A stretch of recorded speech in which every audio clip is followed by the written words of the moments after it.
হঠাৎ করে বাড়িতে মেহমান চলে আসায় সামান্য একটু কিছু আয়োজন করেছিলাম। জাস্ট সন্ধ্যাবেলার একটু নাস্তা আয়োজন করেছিলাম, সেইটার একটু ছোট্ট করে ভিডিও ক্লিপস নিয়ে নিয়েছি তোমাদের সঙ্গে শেয়ার করব বলে। তো হঠাৎ করে যেহেতু মেহমান এসছে, তো বাড়িতে যা যা ছিল তাই দিয়ে কিছু একটা বানানোর চেষ্টা করেছি। তো একদমই বেশি কিছু করতে পারিনি সন্ধ্যের নাস্তায়। বাড়িতে চিকেন ছিল, তাই একটু চিকেন ফ্রাই বানিয়েছিলাম, আর বানিয়েছিলাম পেঁয়াজু ডিম সিদ্ধ। ডিমগুলি সিদ্ধ করে আমি মাঝখান থেকে কেটে নিয়েছিলাম। আর এদিকে দেখো টমেটো সস, আর আনিয়েছিলাম গোলাপ জামুন। গোলাপ জামুন মিষ্টিটা আমার অনেক পছন্দের, কার কার পছন্দের একটু কমেন্ট করে জানাবে। আমার কাছে তো বেশ ভালো লাগে এই মিষ্টিটা, যদি গরম গরম থাকে তাহলে আরও বেশি ভালো লাগে।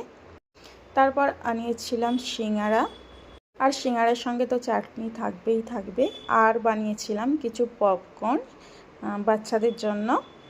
তো পপকর্ন বানাতে বেশি কিছু লাগে না, খুবই ইজি, যে কেউ বাড়িতে বানাতে পারবে। আমি প্রথমে প্যানের মধ্যে তেল দিয়ে দিয়েছি, আর একটু ঘিও দিয়েছিলাম। তোমরা চাইলে শুধু ঘি শুধু তেল দিতে পারো, অসুবিধা নেই। তারপর সামান্য পরিমাণে একটু হলুদের গুঁড়ো, কালারটা যাতে করে সুন্দর আসে, আর একটু লবণ দিয়ে দিয়েছি। তারপর দিয়ে দিয়েছি পপকর্ন।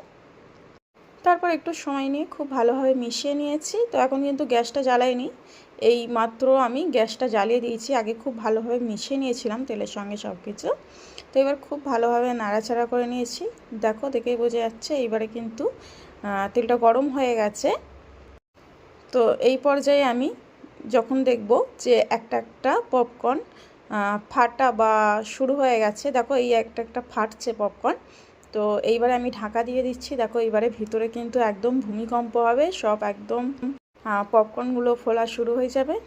তো আমি একটু খুলে দেখাচ্ছি তোমাদের, দেখো কতগুলো পপকর্ন হয়েছে, আর এখনও কিন্তু হওয়া বাকি আছে। তো এখনও হতেই থাকছে, তো ঢাকা দিয়ে দিলাম, নাহলে আবার ছিটকে বাইরে চলে আসবে। আসল কথা, বাড়িতে যখন মেহমান আসে বাইরের জিনিস কিনে এনে খাওয়ানোর থেকে বাড়িতে বানিয়ে কিছু খাওয়ানোর আনন্দটাই একটু আলাদা। আর হাতের কাছে যা যা ছিল সেইটুকুই বানিয়েছি। এই দেখো পপকর্ন কিন্তু একদমই রেডি হয়ে গেছে। তো একটা থালার মধ্যে নিয়ে নিয়েছি, আর এই দিকে আমি মাজা আনিয়েছিলাম, তো একটু মাজাও ঢেলে দিচ্ছি। আর কোনো কিছু খাবার দাবার রান্না করলে বা আইটেম করলে তোমাদের সঙ্গে শেয়ার না করলে আমার ভালো লাগে না, তাই সব কিছু একটু ছোট্ট ছোট্ট ক্লিপস নিয়ে তোমাদের সঙ্গে শেয়ার করে থাকি। হ্যাঁ, তোমাদের কাছে আমার ভিডিও কেমন লাগে অবশ্যই কমেন্ট করে জানাবে।